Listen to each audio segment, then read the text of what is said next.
ధ్యానానికి పునాది, ధ్యానానికి నాంది, ధ్యానాన్ని నాదే అవుతుంది. ఇది అర్థమైతే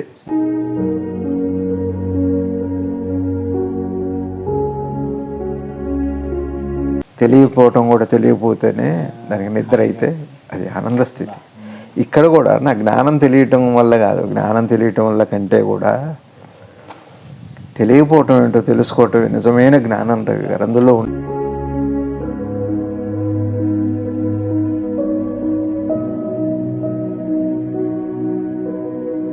అంతిమ సత్యం ఏం చెబుతుంది అంటే, అసలు తెలియకపోవటమే అన్న విషయం తెలిస్తే అప్పుడు జరిగేది ఏమిటి అంటే, ఈ అనుభవపరులు లేడు అని, ఇట్లాంటి చర్య లేదు అని, అది అర్థమవుతుంది. అది జ్ఞానం యొక్క పరాకాష్ట.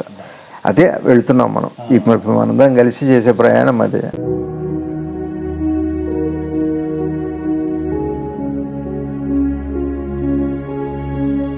సొంతం చేయటం అంటే అర్థం ఏంటి?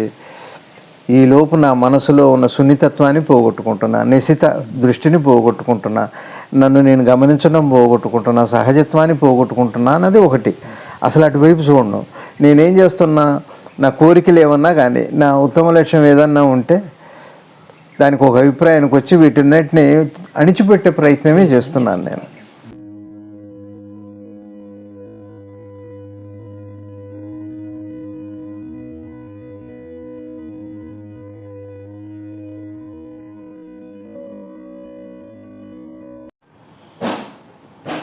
స్వామి నమస్తే. నమస్తే స్వామి. శ్రీ జిడ్డు కృష్ణమూర్తి గారి దగ్గరికి పోయినసారి ఒక రాజకీయ నాయకుడు వచ్చాడు. ఆయన చాలా ఆదర్శాలు ఉన్న వ్యక్తి, కానీ అసహనంగా ఉన్నాడు. ఆయన ఎవరు అవినీతిలోకి లాగలేరు. ఆయన నిశ్చితమైన అభిప్రాయంలో ఉంటాడు. ఆయన అడుగుతాడు, మన జీవితంలో వైరుధ్యం ఎందుకు ఉంటుంది అడిగినప్పుడు కొంత చెప్పారు స్వామి. దానికి మరి కృష్ణమూర్తి గారు కంటిన్యూ చేస్తున్నారు. స్వామి, మనం ఒక నిశ్చితమైన లక్ష్యాన్ని, ఆదర్శాన్ని ఎందుకు పెట్టుకుంటాం? దాని నుంచి వైరుధ్యాన్ని ఎందుకు సృష్టిస్తాం? ఒక నిశ్చితాంశం, ఒక నిశ్చితాభిప్రాయం లేనట్లయితే వైరుధ్యమే ఉండదు. మనం స్థిరమైన లక్ష్యాన్ని ఏర్పాటు చేసి దానికి దూరంగా తిరుగుతూ ఉంటాం. దాన్నే వైరుధ్యం అంటున్నాం. ఒక నిశ్చితాభిప్రాయానికి ఒక వక్ర మార్గాన్ని ద్వారా వివిధ స్థాయిల్లో చేరుకుంటాం. అటుపైన ఆ నిశ్చితాభిప్రాయానికి, ఆదర్శానికి అనుగుణంగా జీవించడానికి ప్రయత్నిస్తాం. అలా చేయలేం కనుక ఒక వైరుధ్యం సృష్టించబడుతుంది. ఒకవైపున ఈ నిశ్చిత లక్ష్యానికి, ఆదర్శానికి, నిశ్చితాభిప్రాయానికి, ఆలోచనకి, మరోవైపు చర్యకి వంతెన కట్టడానికి ప్రయత్నిస్తాం. ఈ వంతెన కట్టడాన్ని ఒకే రీతిగా ఉండడం అంటున్నాం. ఈ విధంగా ఒకే రీతిలో ఉన్న వాళ్ళని, ఈ నిశ్చితాభిప్రాయాన్ని, ఒక ఆదర్శానికి కట్టుబడి ఉన్నవాడిని ఎంతో మెచ్చుకుంటాం మనం. మొన్న ఈ విషయంగా కొంత మాట్లాడుకున్నాం. ఇదంటే విషయం ఏమిటంటే వైరుధ్యం గురించి. అదే అసలు వైరుధ్యం ఎందుకు వస్తుంది, ఎట్లా పుడుతుంది, దాన్ని సమూలంగా తెలుసుకొని దాని నుంచి ఎట్లా స్వేచ్ఛను పొందాలి అన్న దాని మీద నడుస్తుంది ఈ విషయం అంతా.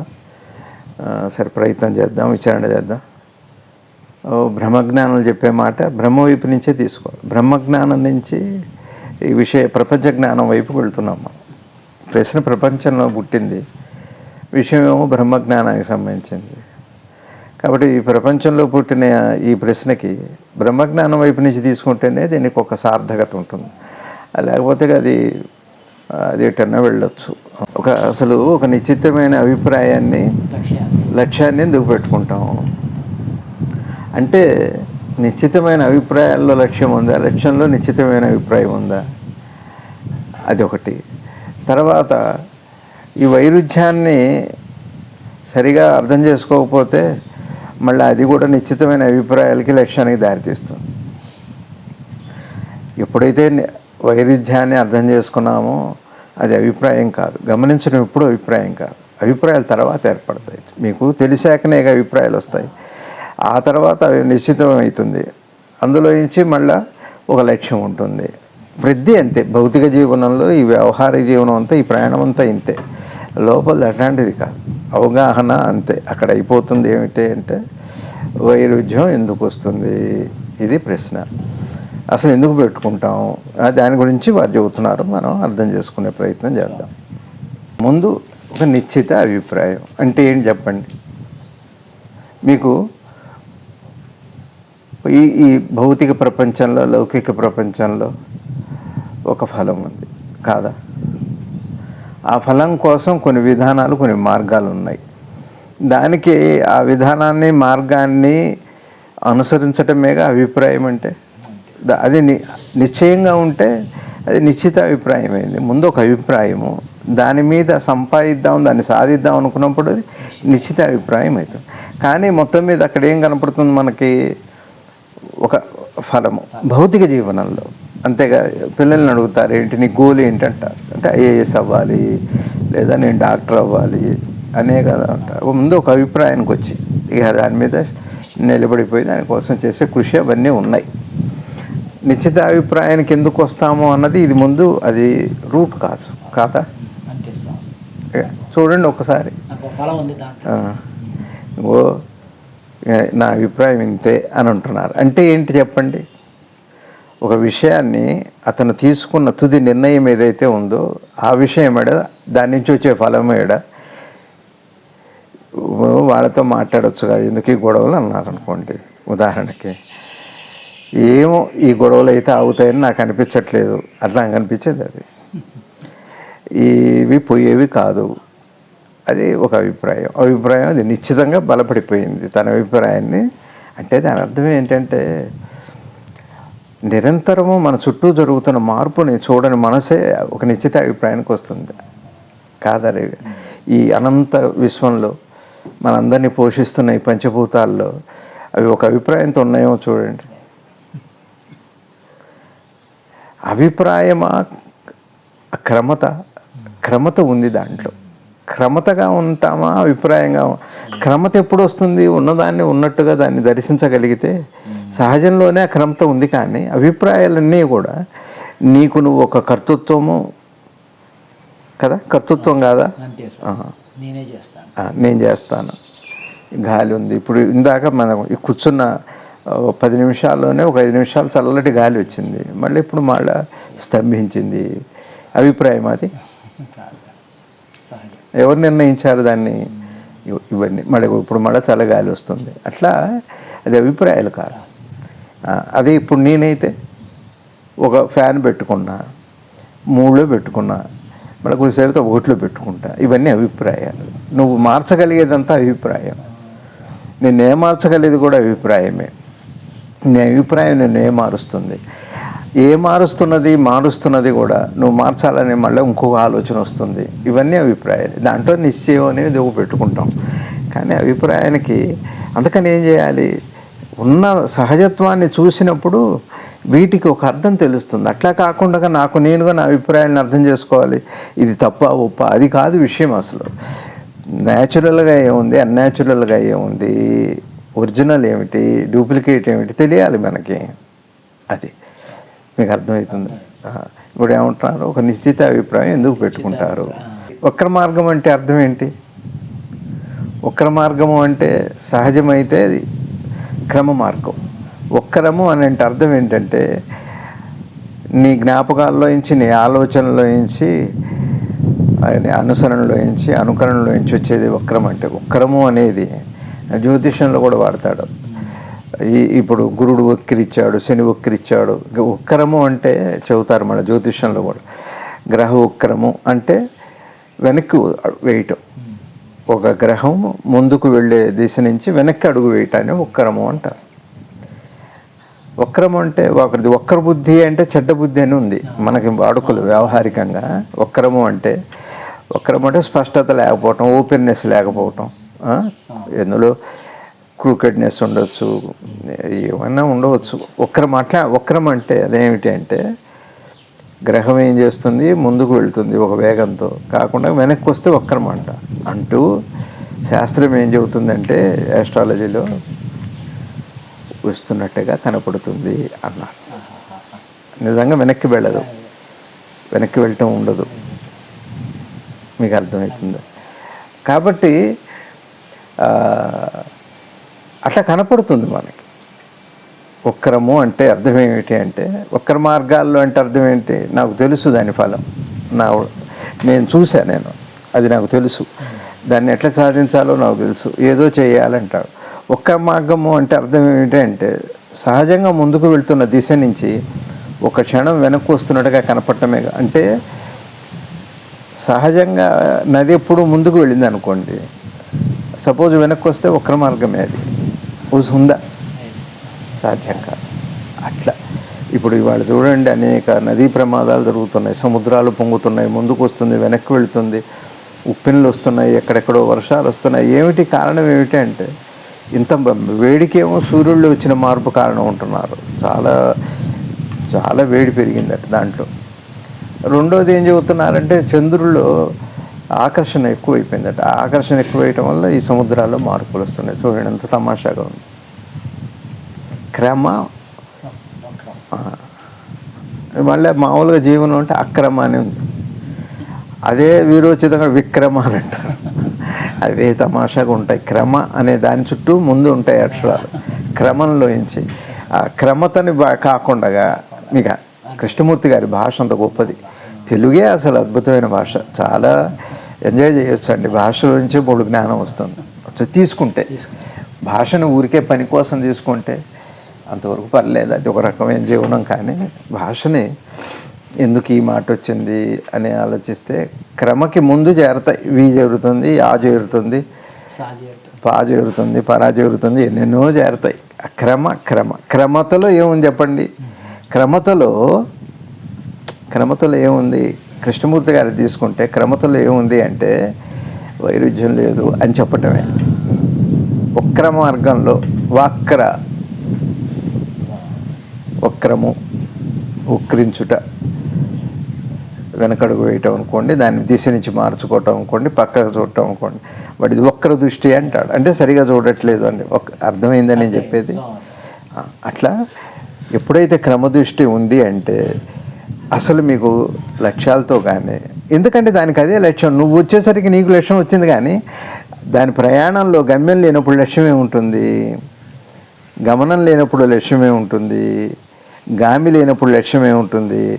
అనంత శక్తిలో ఈ నేను అనేది చేరి, ఒక కోరిక చేరి, ఒక ఆశ చేరి, లేదా ఒక ఉద్దేశం చేరి, ఇందాక ఆయనే ఉన్నారు ఫస్ట్ వైరుధ్యం ఎందుకు ఉంటుంది? దానికి ఏం చెప్పారు? నిశ్చితాభిప్రాయం. నిశ్చితాభిప్రాయం అంటే ఆలోచించండి ఏముందో. నీ జ్ఞాపకాల్లో నుంచి, నీ నిర్ణయాల నుంచి పుట్టింది కదా నిశ్చితాభిప్రాయం అంటే. అదే క్రమతని కాకుండా అదే వక్రమైంది. వక్రమైంది. ఒక నిశ్చితాభిప్రాయానికి అనేక వక్ర మార్గాల ద్వారా వివిధ స్థాయిల్లో చేరుకుంటాం. మీరు ఎన్నో పద్ధతులు ఉన్నాయి. మళ్ళీ ఈ లోకంలో అనేక పద్ధతులు ఉన్నాయి. వక్ర మార్గంలో పరీక్ష పాస్ అవ్వడానికి ఎన్ని మార్గాలు ఉన్నాయి? చదివి పాస్ అవ్వటం ఒక పద్ధతి ఉంది, అర్థం చేసుకొని పాస్ అవ్వటం ఒక పద్ధతి ఉంది, కాపీ కొట్టి పాస్ అవ్వటం ఒక పద్ధతి ఉంది. ఎన్నో పద్ధతులు. అటెండ్ కాకుండా. అట్లానే మనం కూడా మన లక్ష్యాన్ని చేరుకోవడానికి ఇక రకరకాల విధానాలని అవలంబిస్తుంది మనసు రకరకాల విధానాలని అవలంబిస్తుంది.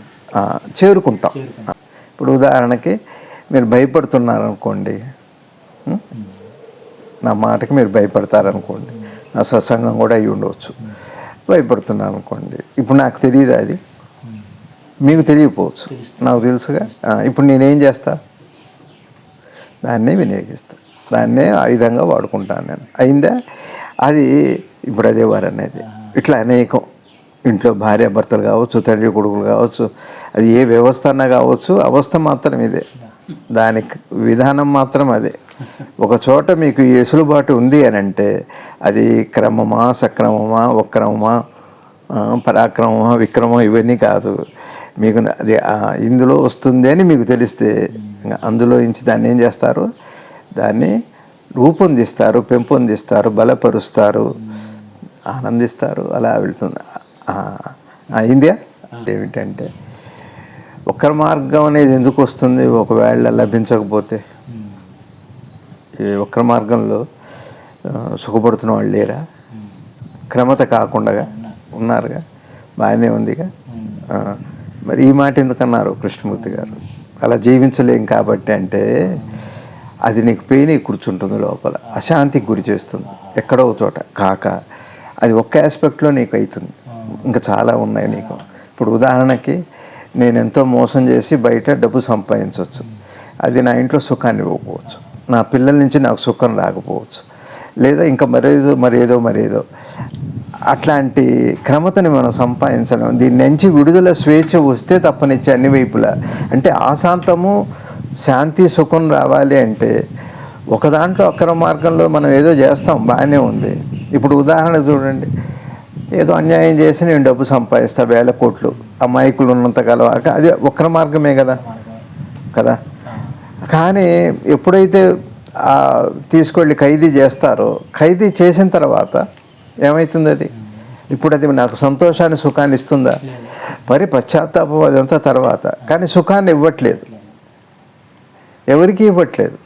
ఏదో నా పిల్లల్ని చూడాలనుంది, నేను వాళ్ళని చూడాలని, వీళ్ళని చూడాలనుంది. మరి ఇవన్నీ బాధ పెడుతున్నాయి గారు. నేను డబ్బు సంపాదించా, 1000 కోట్లు వాళ్ళకి అప్పచెప్పా, సరే దొరుకుతాయో దొరకవో వేరు విషయం. నన్ను తీసుకెళ్ళి జైల్లో పెట్టారు. జైల్లో పెట్టిన తర్వాత నా ఆలోచన అంతా మళ్ళీ వాళ్ళ చుట్టూ తిరుగుతుంది. నువ్వు ఇంతప్పటి దాకా దాని చుట్టూ తిరిగావు, ఇప్పుడు దీని చుట్టూ తిరుగుతున్నావు. అది మరి దానికి అన్ని నిబంధనలు ఉన్నాయి, రెస్ట్రిక్షన్స్ ఉన్నాయి. వాళ్ళు అదే పనిగా నీతో ఉండటానికి వెళ్ళలేదు. నువ్వు అప్పటిదాకా వాళ్ళతో ఉన్నట్టుగా ఉన్నావు, కానీ నువ్వు వేరే దాంతో ఉన్నావు. ఇప్పుడు నువ్వు వేరే చోట ఉన్నావు, అక్కడేమో వేరే దాంతో ఉన్నావు. ఇది ఇంట్లో ఉన్నప్పుడు, ఇప్పుడు వేరే చోట ఉన్నావు. ఇప్పుడు ఉన్న చోటును అడుగుతున్నావు, ఆ ఉన్న చోటును ఇప్పుడే అడగవచ్చు కదా. నువ్వు ఉన్న చోటు, నువ్వు ఎక్కడ పుడుతున్నావో ఎక్కడ నశిస్తున్నావో ఆ ఉన్న చోటును ఇప్పుడే అడగవచ్చు కదా, ఇప్పుడే చూడవచ్చు కదా. అది క్రమ మార్గం, అది సహజత్వం. అందుకని ఏ రకంగా ఎక్కడ సుఖాన్ని ఇవ్వట్ల. నాకు ఇష్టమైనవి తినలేకపోతున్నాను, నేను బందీని అయిపోయా. ఒకవేళ తిని నేను బయట పడదామన్నా తినేవారు, మళ్ళీ అక్కడ బందీని అయిపోయా. స్వేచ్ఛ లేదు నాకు కదా. ఎవరో చెబుతారు కదా ఈ మధ్య, ఏదో నాకు విడుదల అవ్వడానికి ఒక అవకాశానికి ఏదన్నా కాస్త షుగరో బీపీయో పెరిగితే బయటపడేసి హెల్త్ గ్రౌండ్స్లో బయటకు వెళ్ళొచ్చు అని ప్రయత్నం ఉంటుందని అంటున్నారు కదా. మీకు అర్థమవుతుందా? మరి అక్కడ మళ్ళా ఊరుకుంటుందా? కాబట్టి క్రమత ఒకవేళ వచ్చినా మీరు ఆ తాత్కాలికంగా, ఇప్పుడు ఇందాక నేను వక్ర మార్గంలో సంపాదించిందంతా కుదిరింది, కృష్ణమూర్తి గారు అనేది అది. కానీ నువ్వు అనుకునేటువంటిది ఇది కదిలి వెళ్ళిపోతూనే ఉంది కదా. కాదా రవి గారు? అంటే అర్థం ఏంటి రవి గారు? కదిలి వెళ్ళటం అంటే అలానే ఉండట్లేదు. అలానే అంటే అంటే ఇప్పుడు నేను 1000 కోట్లు సంపాదించా, అక్కడ ఉన్నానా నేను? కదిలి వెళ్ళిపోయాక నేను వెళ్ళటం అది వెళ్ళటం ఒకటి కాదా? ఇప్పుడు నా దగ్గర లేదు అంటే దాని కాళ్ళు చేతులు లేవు. నాలో జరిగే మార్పులు, పెను బీభత్సాలు, అక్కడ పొంగిపోతుంది, సునామీ వస్తుంది, డిప్రెషన్స్ వస్తాయి, ఎన్నో జరుగుతున్నాయి ఈ మనసులో. ఆ ఒక్క మనసులో ఒక నలుసు ఉన్నారు, మాకు ఎక్కువ మంది లేరంటారే. ఇది ఇప్పుడు మనకు ఒక్క నలుసు 2 నలుసులు ఉంటారు, పోతే డజన్ పిల్లలు ఉండొచ్చు కాక. అది నీ కుటుంబం. నువ్వు ఒకరికి కుటుంబం అయితే నీకు ఇంకో కుటుంబం. సరే, నీ చుట్టూ చాలా కుటుంబాలు. ఇంత 1000 కోట్ల 1,00,000 కోట్ల మంది కూడా, 100 కోట్ల మంది కూడా ఆ మనసుకు నలుసే, ఒక నలుసే. మనసే నలుసు. మీకు అర్థమవుతుందా? మీ మనసుకి నా మనసు అని నేను అనుకోవటం చేత మీ మనసుకి ఏమైందంటే మీ పిల్లలు మీకు నలుసులు, మీకు నలుసులు. కానీ మనసుకి మనం అందరం నలుసులు, కానీ ఒకటే నలుసు. ఆ మనసుకు ఒక్కటే నలుసు, మనసే మనసు. ఆ ఒక్క నలుసు ఎవరో తెలుసా? ఆలోచనలో ఉన్న క్రమత లేకపోవటమే నలుసు. అదే పెను వృక్షం అయిపోయింది, పెద్ద వనం అయిపోయింది, అరణ్యమైంది, కిరీకారణ్యమైంది, దండకారణ్యమైంది. చూడాలి మనసు వైపు. అందుకని కదిలి వెళ్ళిపోతుంది అంటే అర్థం ఏంటి? ఇక్కడ కానీ ఎక్కడ కానీ నువ్వు ఏది అనుకున్నావో అటో ఇటో కదిలి అయితే వెళ్ళిపోతుంది, వదిలి వెళ్ళిపోతుంది. పదవి పట్టుకోవటం కుదరదు. ఈ డిస్కషన్లో జాగ్రత్తగా గమనించాల్సింది నిశ్చితంగా. ఆయన వచ్చిన అభిప్రాయం ఏంటంటే, నాకు శాంతి కావాలి, వైరుధ్యం. ఇందుకు మంచివాడు ఆయన, చాలా మంచి క్యారెక్టర్, అవినీతి లేదు, స్వార్థం లేదు, ఉత్తమమైన గుణాలు ఉన్నాయి ఆయనకి. కానీ శాంతి రావట్లేదు, వైరుధ్యం ఉంది. ఇటుపక్క ఏదో సేవ చేయాలి ఒక రాజకీయ నాయకుడుగా, అది ఉంది. దాంతోపాటు ఏర్పడే కొన్ని ఏవేవో లక్షణాలన్నీ ఉన్నాయి. వాటికి వీటికి మధ్య ఒక వైరుధ్యం వచ్చేసింది. వైరుధ్యం, కాన్ఫ్లిక్ట్ వచ్చింది, పీస్ లేదు. ఇప్పుడు వీరు అడుగుతున్నది ఏమిటి? నాకు శాంతి అంటే వైరుధ్యం పోతే ఉండే శాంతి ఏది ఉందో అసలు నాకు ఈ వైరుధ్యం పోవాలి ఫస్ట్. ఇప్పుడు ఆయనకి మిగిలింది ఏంటి అంటే అంత ఆదర్శాలు, అంత ఉత్తమ గుణాలు ఉన్నా సరే, లక్ష్యాలు బాగున్నప్పటికీ కూడా లక్ష్యం ఏంటి? దేశం అంతా మంచిగా అవ్వాలి, మంచి సమాజం రావాలి, ఏదో లక్ష్యాలు ఉన్నాయి, ఉత్తమ గుణాలు బాగున్నాయి, అంత బాగుంది. అంతవరకు ఆ విషయంగా ఆయన బాగున్నారు. కానీ శాంతి లేదు. వైరుధ్యం అనేది ఆయన్ని బాగా కలిసివేస్తుంది. దానికోసం వచ్చారు వీరి దగ్గరికి. ఎవరి దగ్గరికి? శ్రీ కృష్ణమూర్తి గారి దగ్గరికి. ఆయన ఆ వైరుధ్యం పోవటం నాకు పీస్గా ఉండాలి. ఇవన్నీ సరే, ఇవన్నీ నువ్వు ముందు మంచిగా ఎదుగుని చెప్పాల్సిన అవసరం ఆయనకి లేదు. కొద్దిగా సమాజ దృష్టి ఉండాలని చెప్పాల్సిన అన్నీ ఉన్నాయి, చక్కగా దండిగా ఉన్నాయి, పుష్టిగా ఉన్నవాడు. కానీ శాంతి లేదు. అది ఇందాక మొదలుపెట్టింది కృష్ణమూర్తి గారు. ఒక్కర మార్గంలో ఏదో చేరతావు, బాగానే ఉంది, కానీ అది వైరుధ్యమై ఇప్పుడు ఇక్కడ ఏంటి? నాకు వైరుధ్యం పోయి శాంతి కావాలి. ఇదొక ఇప్పుడు ఇవి ఆదర్శాలును నిశ్చిత అభిప్రాయాలు. దీన్ని ఏం చేస్తున్నా? రెంటిని కలపాలని చూస్తున్నా.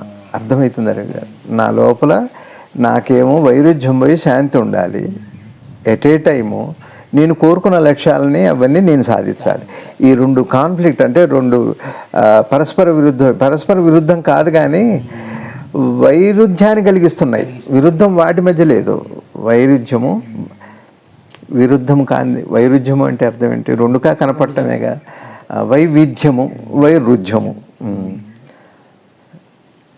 మీకు అర్థమైందా లేదా? ఏమండి, నేను ఆత్మదర్శనం చేసుకోవాలి.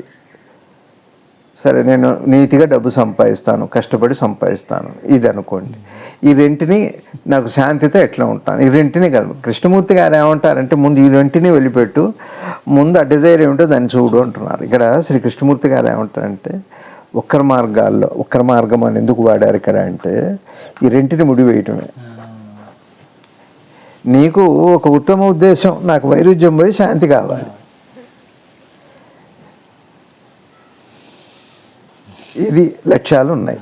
లక్ష్యాలు ఒకటి, శాంతి కూడా ఇప్పుడు లక్ష్యం అయిపోయింది. కాబట్టి ఇప్పుడు వైరుధ్యం వచ్చేసింది. అందుకని అది అనుభవంలో లేకుండా పోతుంది. ఈ నిశ్చిత లక్ష్యానికి ఇప్పుడు వీరికి ఏముంది? వీరిని తీసుకుందాం ఉదాహరణగా. వీరికి ఏముంది? వైరుధ్యం పోవాలి, అదొక లక్ష్యం. చర్యకి అంటే ఇదంతా మార్చాలి, అట్లా ఇక్కడేమో నా లోపల నా శాంతి, ఒక పక్కేమో దీంతో తలమునకలైపోయే ఒక చర్య సరిచేయాలి. ఇక్కడ కూడా అక్కడ సరి చేసి ఇక్కడ సరి చేసి అక్కడో, ఎంతకీ మళ్ళీ ఆలోచనలో భాగమే అయింది. ఇప్పుడు ఇది వైరుధ్యమా కాదా అని చూడాలి మనం. వైరుధ్యాన్ని నిర్ణయానికి రావటం కాదు, చూడాలి. ఇక్కడ వారు చేస్తున్నది వారి ఉదాహరణ. మీకు అర్థమైంది? వంతెన కట్టడం ఏంటి? అర్థం ఏంటి? ఇటు నుంచి అటు, అటు నుంచి ఇటు, రెండు చేసి వంతెన అంటే అర్థం ఏంటంటే మధ్యలో దారి లేకపోతే దారి చేసుకోవటమేగా. రెండు చేయాలి, రెండు ఉండాలి, దాని రెంటిని ఒకటి చేయాలి, ఒకటి చేసి నేను నడవాలి. ఇప్పుడు ఎన్ని అయినాయి? 4 అవ్వాలా? 2 ఉండాలి, దారి ఉండాలి, చేయాలి, నేను నడవాలి, నేను చేరాలి. ఇదొకటి, అదొకటి, 2 అయినాయి. రెండిట్లో ఇప్పుడు దారి చేయాలి, ఏదో ఒక లక్ష్యం పెట్టుకున్నాం. దారి అంటే లక్ష్యం, బ్రిడ్జ్ అనమాట. అది అయిపోయాక ఏమవుతుంది? ఇప్పుడు నేను దాన్ని ఇచ్చి నడవాలి. సాధ్యమా అంటున్నారు శ్రీ కృష్ణమూర్తి గారు. అట్లా సాధ్యమా? ఏదో బయట రోడ్లు బ్రిడ్జిలు వేయటం లాంటిది కాదు, అది అట్లాంటిది కాదు. బాహ్య జీవనానికి సంబంధించి ఇతను అడుగుతుంది లోపల అంతఃచేతనంలో ఆ వైరుధ్యం పోయి నాకు శాంతి కావాలి, దానికి అడుగుతున్నారు ఆయన. ఒకే రీతిగా ఉండటం అంటే వీరు అనేది ఏంటంటే నిశ్చిత అభిప్రాయాలు కానీ లేకపోతే మరి ఏదన్నా కానీ లక్ష్యాలు కానీ ఇవన్నా కానీ ఇవన్నీ ఏంటంటే దానికోసం మనమే కొన్ని కట్టుబాట్లు సృష్టించుకుంటాం. ఆచారం సంప్రదాయం అని ఉన్నాయి కదా. ఆచారము సంప్రదాయము ఉన్నప్పటికీ కూడా ఒకదానికోసం అది అట్లా పెట్టుకోవటం కోసంలో ఒక చోట నా కోరికల్ని నా సమస్తాన్ని అణిచిపెట్టి వేస్తున్నాను అన్న విషయం ఒకటి ఉంది. అది వారు చెప్పేది అణిచిపెట్టడం అని ఉంటారు కదా, స్వేచ్ఛ లేదు అక్కడ. ఇప్పుడు ఇక్కడ మనం అందరం చేస్తున్న ఏమిటంటే దానికోసం అని ఏం చేస్తున్నాం, సత్యాన్ని వైపు చూడకుండా మళ్ళీ అది ఒక మార్గాన్ని వంతెన చేయటం అంటే అది వంతెన చేయటం అంటే అర్థం ఏంటి? ఈ లోపు నా మనసులో ఉన్న సున్నితత్వాన్ని పోగొట్టుకుంటున్నా, నిశిత దృష్టిని పోగొట్టుకుంటున్నా, నన్ను నేను గమనించడం పోగొట్టుకుంటున్నా, సహజత్వాన్ని పోగొట్టుకుంటున్నా అన్నది ఒకటి. అసలు అటువైపు చూడను. నేనేం చేస్తున్నా, నా కోరికలు ఏమన్నా కానీ, నా ఉత్తమ లక్ష్యం ఏదన్నా ఉంటే దానికి ఒక అభిప్రాయానికి వచ్చి వీటిన్నిటిని అణిచిపెట్టే ప్రయత్నమే చేస్తున్నాను నేను. ఎందుకు? ఈ నేను చర్యలన్నీ అలానే ఉంటాయి. అహము కేంద్రంగా ఉన్నప్పుడు, నేననేది కేంద్రంగా ఉన్నప్పుడు సంపాదిద్దామనే కోరికే నేనంటే అదే కేంద్రం. అది ఉన్నంతకాలం ఏమవుతుందంటే ఇంక ఇదే నిర్మాణం. ఈ నిర్మాణంలో ఇప్పుడు చూడండి, మీరు ఈ ఊరి నుంచి ఆ ఊరికి కృష్ణానదికి ముఖ్యాల నుంచి అవతల మాదిపాడుకి ఒక బ్రిడ్జి వేశారు. మీరు ముఖ్యాలు వదిలి మాదిపాడు వెళ్తారు, మాదిపాడు వెళ్ళి తిరుగుతూనే ఉంటారు. ఇంతే, ఇక అంతవరకే అది. అట్లాంటిదేనా బాహ్య జీవనంలో మీరు కదిలి వెళ్ళాల్సిందే, తప్పదు. అదే ఇవి ఏర్పాట్లు తప్పవు భౌతిక జీవనంలో. భౌతిక నిర్మాణం ఇదంతా. అయితే ఇక్కడ నేనేం చేస్తున్నాను చూడండి, నాకున్న దానికోసం ఆదర్శము అంటే మీకు అర్థమైంది. ఆదర్శము అంటే స్వేచ్ఛతోనా లేకపోతే అణగదొక్కుతున్నాడా, అది ఇది తెలియాలి కదా. ఇది ముందు కృష్ణమూర్తి గారు చెప్పే వాటిల్లో అటువైపు చూడండి, నువ్వు ఏం చేస్తున్నావు. చాలామంది మహాత్ములు అంటే అందరినీ కాదు, అనిపించుకునేవాళ్ళు. మహాత్ముడిని అని అనిపించుకునేవాడు చాలా వరకు ఆ కాసేపు. ఇప్పుడు నో స్మోకింగ్ జోన్ అంటారు. ఎవరికి అది ఆ బోర్డు చేసేవాడికి ఆ కాసేపు తాగడు. అప్పుడు నో స్మోకర్స్ ఎవరు తెలియదు, స్మోకర్స్ ఎవరు తెలియదు. ఇప్పుడు ఏమిటి మహాత్ములు ఎవరు అందులో? జూన్ దాటాక ఏమవుతుంది? అంతే, జూన్ దాటామంటే ఓజోన్ పొర పోయినట్టే ఇంక అక్కడ. మీకు అర్థమవుతుంది? ఆ కాసేపు నేను ఇప్పుడు అక్కడ నలుగురిలో నేను కూడా ఎట్లా ఉన్నాను, నేను వాడికి బోర్డుతో పని లేదు, తాగని వాడికి. తాగేవాడికి బోర్డుతో తాత్కాలికంగా. అట్లానే ఈ ఆదర్శాలు, నిశ్చిత అభిప్రాయాలు, దానికోసం ఏం చెప్పి వక్ర మార్గం అంటే అర్థం ఏమిటి అంటే ఇట్లా చేరుకోవచ్చు అనే ఒక అపార్థం. ఇట్లా దీంతో చేరుకోవచ్చు అది కాదు. అసలు చేరుకునేవాడెవరు, చేరుకునేది దేన్ని, చేరడం అంటే ఏమిటి తెలియనంతకాలం ఇది వక్ర మార్గమే, క్రమ మార్గం కాదు. అట్లాంటిది మన హిందూ సంప్రదాయం అలాంటిది కాదు. సనాతన సాంప్రదాయం ఎప్పుడు దాన్ని సూటిగా చూడకపోతే అది వక్ర మార్గమే, అది కూడా వక్ర మార్గమే. అట్లా నిర్ద్వందంగా చూడగలగాలి. ఇగో ఇది నేను కరెక్ట్గా లేను, ఇది నన్ను భ్రాంతులకు గురి చేసింది, లేకపోతే ఇందులో నన్ను కట్టుబాటులో నేను ఇరుక్కుపోయాను. అది స్వేచ్ఛ రావాలి. అన్నీ వదిలిపెట్టమన్నారు, స్వధర్మం అన్నారే భగవద్గీతలో. స్వధర్మం అది తర్వాత చెప్పుకుంటాం. అది ఇప్పుడు మీకు అర్థమైందే. అంటే దీని అర్థం ఏమిటంటే ఆలోచనలో క్రమత, వక్రము అని వదిలిపెడితే, లేకపోతే సక్రము అది ఒక రకమైన పిచ్చివాడు ఉన్నాడు. వాడు ఒకలాగానే లేస్తున్నాడు, ఒకలాగానే పడుకుంటున్నాడు, ఒకటే అల్లరి చేస్తాడు. ఏం చేస్తాడో అది. నా చిన్నతనంలో మేము 4వ తరగతి చదివే రోజుల్లో ఒక పిచ్చివాడు వచ్చాడు. అతనికి ఇంగ్లీష్ వచ్చాము బహుశా, మరి ఎవరో అతను. ఆ గోడల మీద ఒక బుక్ తీసుకొని ఇంగ్లీష్లో రాస్తుండేవాడు. రోజు అదే.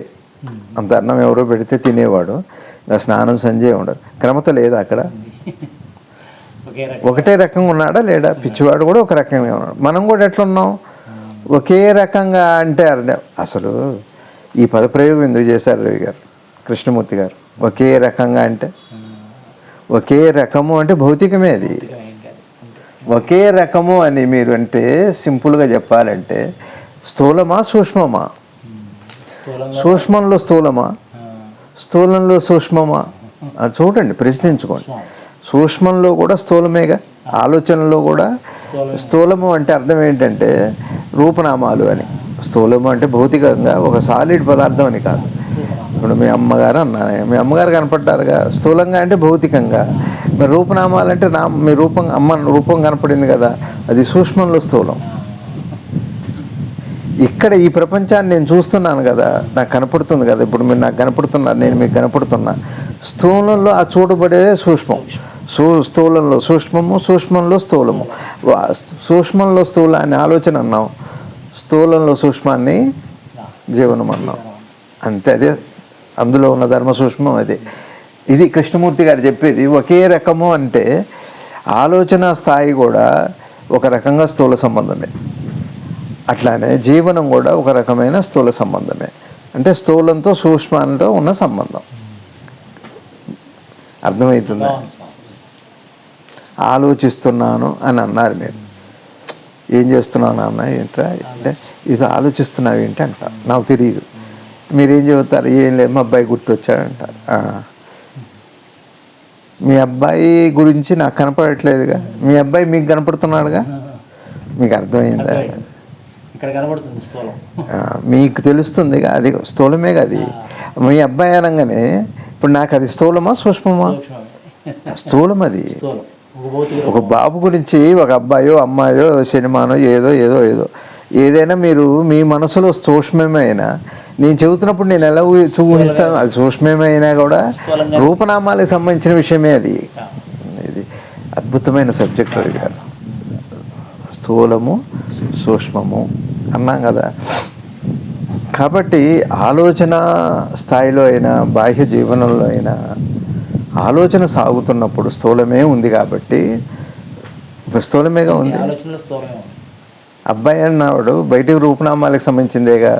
మీకైనా నాకైనా ఒక రూపనామాలే ఉన్నాయి, ఆలోచనలు అయినా బయట అయినా. ఏమండి? లోపల దాంతో బయట గుర్తుపడుతున్నారు, గుర్తుపట్టడానికి బయట దాన్ని చూస్తున్నారు. అంతకంటే ఏముంది జీవన విధానంలో? అది. కాబట్టి ఇక్కడ ఏమంటున్నారంటే ఒకే రీతిగా రీతి. అక్కడ అందులో ఉన్న నీతి ఏంటి?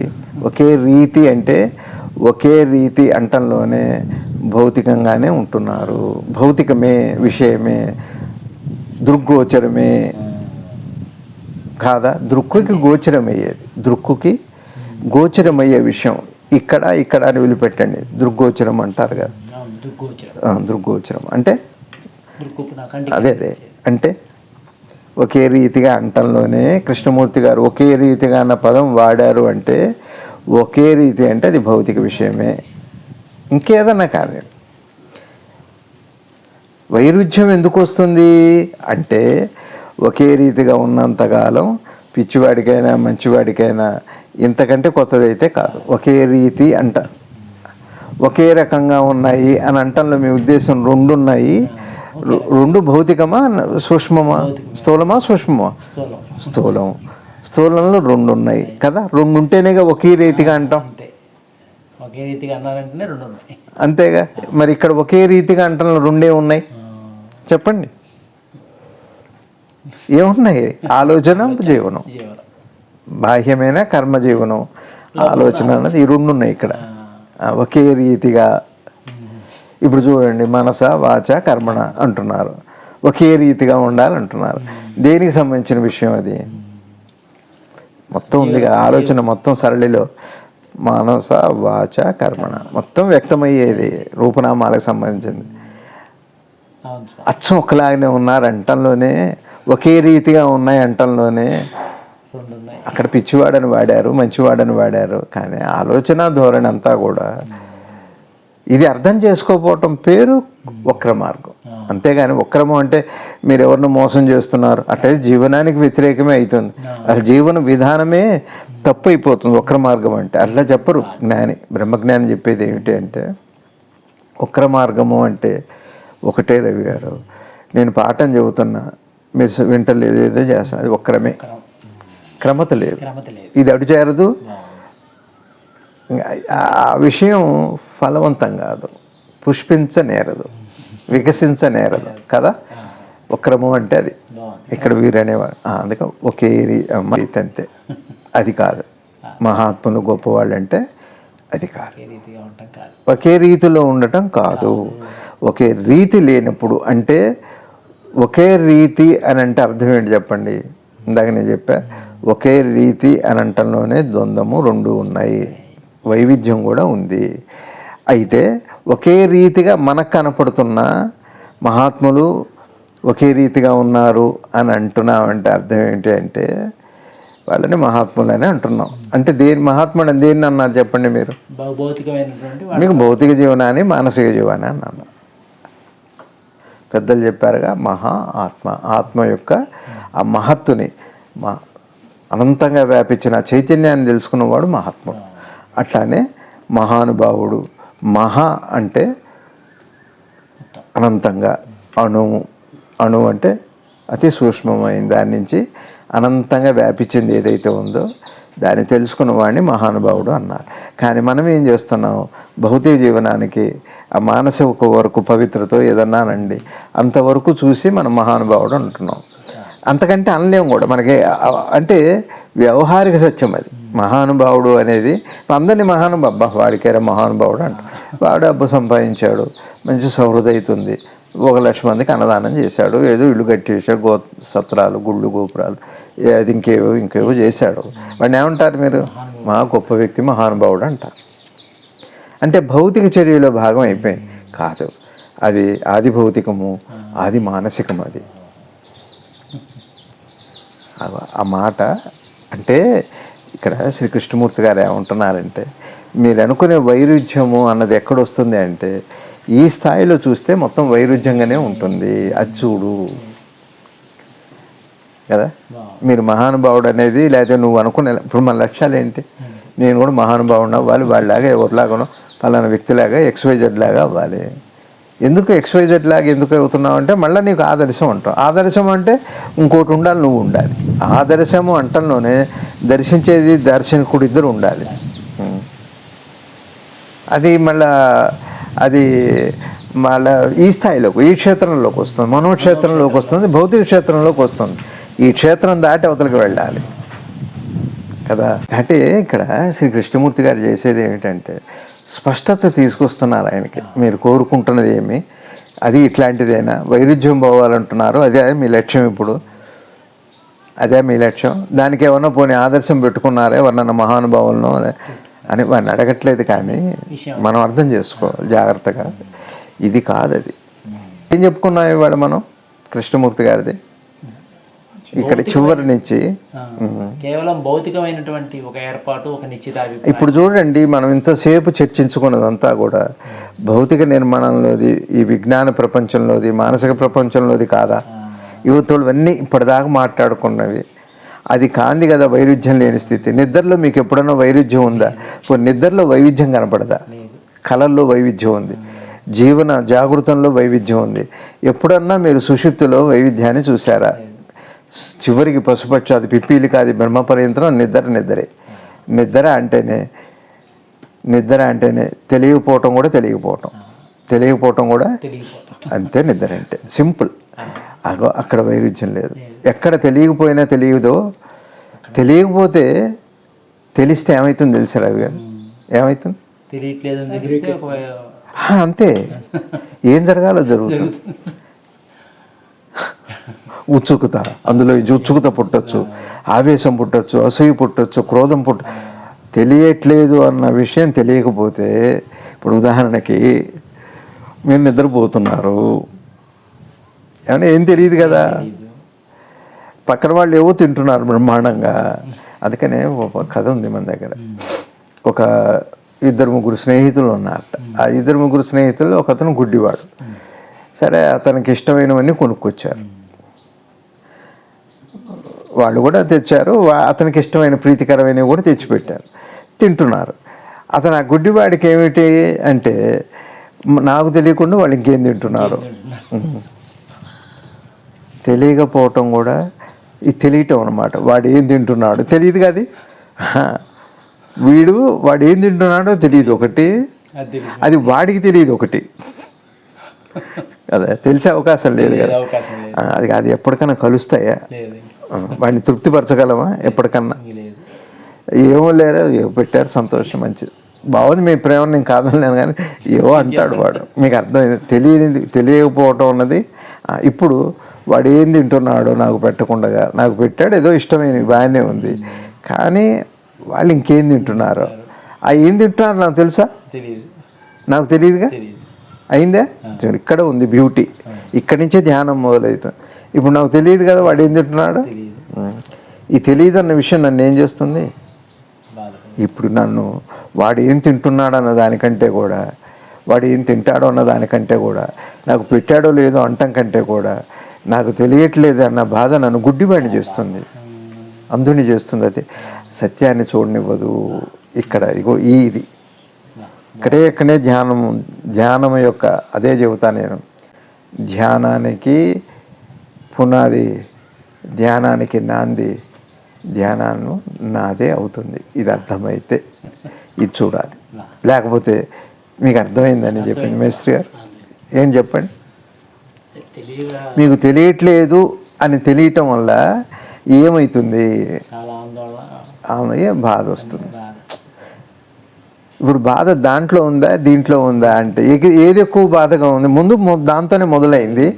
కానీ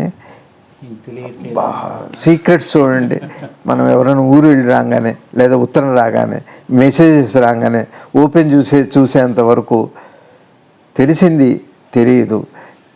తెలియట్లేదు. ఒకవేళ కాలం ప్రవేశిస్తే అంటే కాలం ప్రవేశించటం అంటే మనసు యొక్క వేదనలు ప్రవేశించడమే. కాలం ప్రవేశించడం అంటే ఎట్లా ఉంటుందో చూడండి.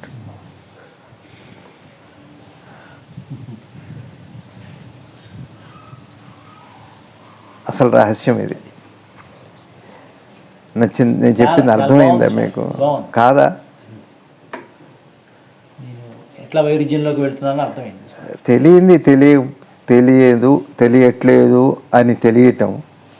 ఇప్పుడు మీరు నిద్రపోతున్నప్పుడు పక్క వాళ్ళు ఏదో తింటున్నారు, నగలు వేసుకుంటున్నారు, మీ గురించి మాట్లాడుకుంటున్నారు.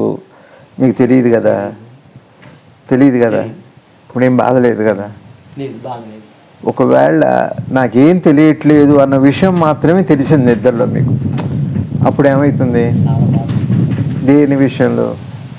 తెలియని విషయం ఏది తెలియదు. దాని విషయం అది ఏమవుతుంది? అప్పుడు చాలా బాధగా వస్తుందా రాదా? ముందు అక్కడ బాధగా వచ్చేది, పక్కన ఏవో జరగవచ్చు, అక్కడ ఏం జరుగుతున్నాయో తెలియదు.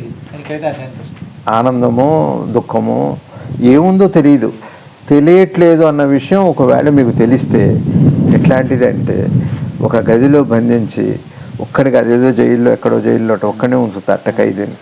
చాలా భయంకరమైన శిక్ష అది ఒంటరితనం. అంటే తెలియట్లేదు అని ఫస్ట్ తెలిసిన మరుక్షణం దాన్ని అర్థం చేసుకోకపోతే దులోయించే ఆలాహలం పుడుతుంది. ఆలాహలం అదే అసలు సమస్త దుఃఖాలకి మూలం. అదే తెలియాలి. తెలియట్లేదు అన్న విషయం ఒక మాట. ఇప్పుడు మీరు నిద్రపోతున్నారా? రోజు పోతున్నారా? వారు నిద్రపోతున్నారా? ఇప్పుడు కాదు, ఇప్పుడు నిద్రకు వచ్చారు. అదిగా నిద్రపోతున్నారా? నిద్రలో ఏమైనా తెలుస్తుందా మీకు? తెలీదా? ఏం తెలియదారు మా వారితో? తెలియకపోతే ఎట్లండి?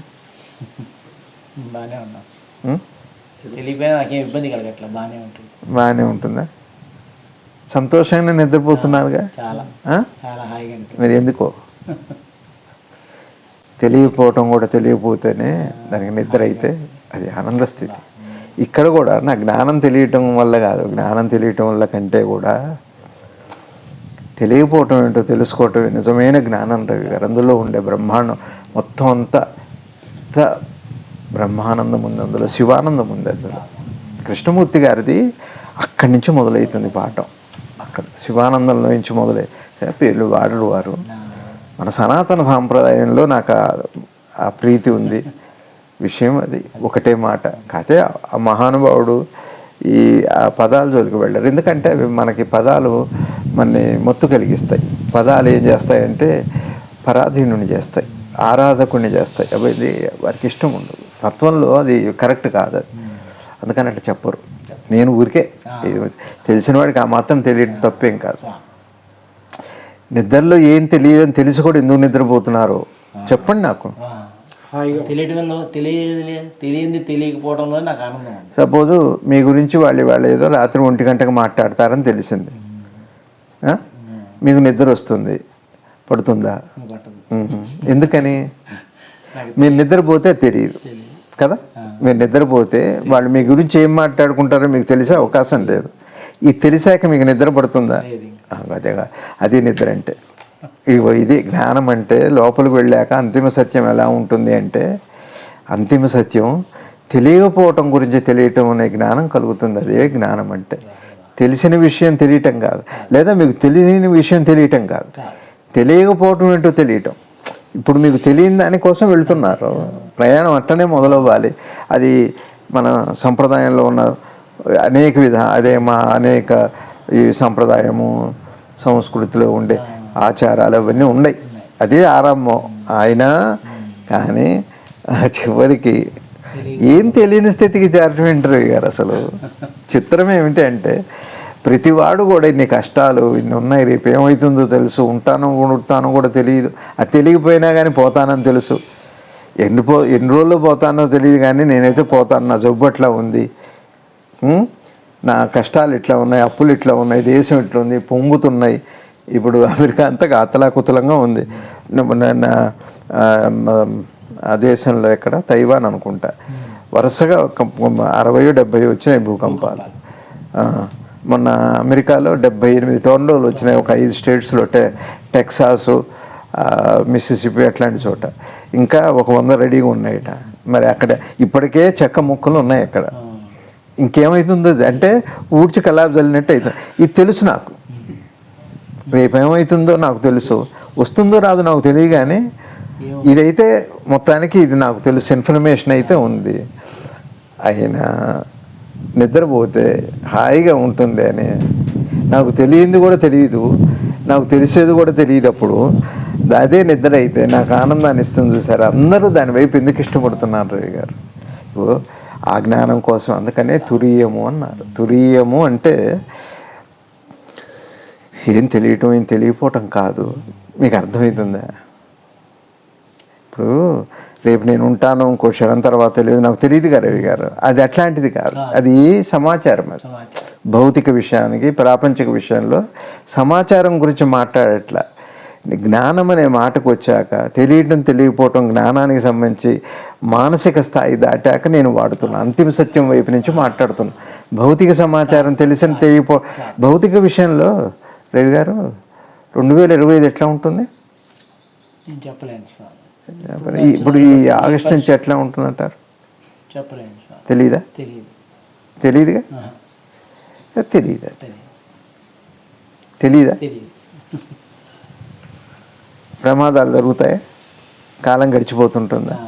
నేను ఉంటానా, పోతానా? పోవటం అయితే ఖాయం కదా, మార్పు అయితే సహజం కదా, ఇంతే కదా. ఇంక తెలియదు అంటారే. ఏది ఉందో అది అంతే ఉంటుంది. ఇందాక శ్రీ కృష్ణమూర్తి గారు ఏమన్నారంటే ఒకే రీతి, ఇంతకంటే ఏం లేదు. ఇటువైపు కాస్త అటు ఇటుగా ఎండలు కొంచెం పెరుగుతాయి, ఎల్లినినో పోయి లెనిన్ వస్తుంది, లెనిన్ పోయి ఎల్లినినో ఏవో వస్తాయి. అది ఎంతకంటే ఏమి ఉండదు. విషయమైతే ఎక్కువ తక్కువతో ఈ జీవన విధానం అంతా ఓ రోజు ఎక్కువ తింటున్నా. కానీ ఇప్పుడు నాకు 62 ఏళ్ళు. ఓ రోజు తిన్న రోజులు ఉన్నాయి, తినని రోజులు ఉన్నాయి, ఎక్కువ తిన్న రోజులు ఉన్నాయి, అసలు మానేసి కొద్దిగా తిన్న రోజులు. ఇక ఇంతే రోజులు అన్నీ అట్టనే ఉన్నాయి. ఏమున్నది, ఏవి లెక్క తీసుకుంటాం? మరి మొత్తం మీ జీవితం చూసుకుంటే బాగుంది అని అంటాం, బాగలేదో ఏదో అట్లానే మీకు తెలియదు. అంటే ఇది ఎట్లా ఉంది, కదిలి వెళ్ళిపోతుంది అన్న విషయం ఒకటి తెలిస్తే చాలు. కదిలి వెళ్ళిపోతుంలో ఏది వదులుతుంది ఏది వెళ్ళా అనేది విషయం కాదు అసలు. ఒక శాటిలైట్ వదిలిపెట్టిన తర్వాత స్పేస్లో ఒక ర్యాకెట్ ఒక్కొక్కటి వదులుకుంటూ వెళ్ళిపోతుంది, ఆ గమ్యం చేరటం, అదంతా అది ముఖ్యం లక్ష్యం. ఇది ఎక్కడ వదిలిపెడుతుంది ఇక్కడ పడిపోతుంది, అది కాదు ప్రశ్న. అట్లనే ఇక్కడ మీకు తెలియదు అన్నా తెలుసు అన్నా మీకు తెలిసే ఇది, ఇంతకంటే ఏముంది ఇది? అట్లా కాదు రవి గారు. తెలియదు తెలుసు. నిద్రలో మీకు ఏమైనా తెలుసా? ఎక్కువ మాట్లాడుతున్నా అనుకోకండి, మనం సరదాగా మాట్లాడుకోవాలి. ఇవన్నీ సీరియస్గా కాదు, జ్ఞానం కావాలి కదా. మీకు తెలియదుగా నిద్రలో, లేచాక తెలుస్తుంది, అన్నీ తెలుస్తాయి. అన్నీ అంటే ముందు ఏవైతే ఉన్నాయో అవన్నీ నాకు తెలుస్తున్నాయి. ఈ అన్నీ అంటే నా ఆలోచనలో ఉన్నవి, ఆలోచన భౌతిక ప్రపంచం కాదు, అనుభవాలన్నీ తెలుస్తాయి. అనుభూతులు కూడా అన్నీ తెలుస్తాయి. ఒక్క దాంట్లో ఇరికిచ్చండి అంతేగా. మెలకు వచ్చాక అనుభవాలు అనుభూతులు, నిద్రపోయాక అనుభవాలు అనుభూతులు లేవు. తెలియకపోవటం ఉంది, తెలియటం. తెలిస్తే అనుభవాలు అనుభూతులు, తెలియకపోతే అనుభవాలు అనుభూతులు లేవు. ఒకవేళ తెలియకపోయినా కూడా మళ్ళా వస్తే కూడా అనుభవం అనుభూతి. జ్ఞానంలో అంతిమ సత్యానికి చేరిన తర్వాత ఎట్లా ఉంటుందంటే, నిద్రలో మీకు ఏం తెలియదు కదా, లేచాక ఏం చెబుతారు? మళ్ళీ హాయిగా ఆనందంగా ఉంది కదా. ఇప్పుడు లేచాక మీకు అనుభవపరుడు ఉన్నాడుగా, అని అనుభవించాను అంటున్నారు కదా. అంతిమ సత్యం ఏం చెబుతుంది అంటే అసలు తెలియకపోవటమే అన్న విషయం తెలిస్తే అప్పుడు జరిగేది ఏమిటి అంటే ఈ అనుభవపరులు లేడు అని, ఇట్లాంటి చర్య లేదు అని, అది అర్థమవుతుంది. అది జ్ఞానం యొక్క పరాకాష్ట. అదే వెళ్తున్నాం మనం ఇప్పుడు మనందరం కలిసి చేసే ప్రయాణం అదే. అందుకని ఒక్క మాటలో మనం చెబితే జీవనం అంటే ఏంటి, ఒక పరి తెలియటం, ఒక పరి తెలియకపోవటం. తెలియటము అంటే అనుభవం, అనుభూతి. తెలియకపోవటం అంటే ఏమిటి అంటే అనుభవం, అనుభూతి కూడా లేదు. ఇంతే, ఇదే నిద్ర జాగృతం అంటే. మీకు అర్థమైందా? మీకు అర్థమైందా? ఇక స్వప్నం అంటే ఏమిటంటే ఒకే పరి తెలియటం, తెలియకపోవటం ఉంటే స్వప్నం. ఒకే పరి తెలియటము, తెలియకపోవటం. ఇది తెలియట్లేదు, అది తెలుస్తుంటుంది. అది ఇది తెలియదు అక్కడ, ఇది మాత్రమే తెలుస్తుంది ఇక్కడ. ఇక మొత్తం మీద తెలియటము అంటే ఏంటి చెప్పండి? అనుభవము, అనుభూతి కాదా?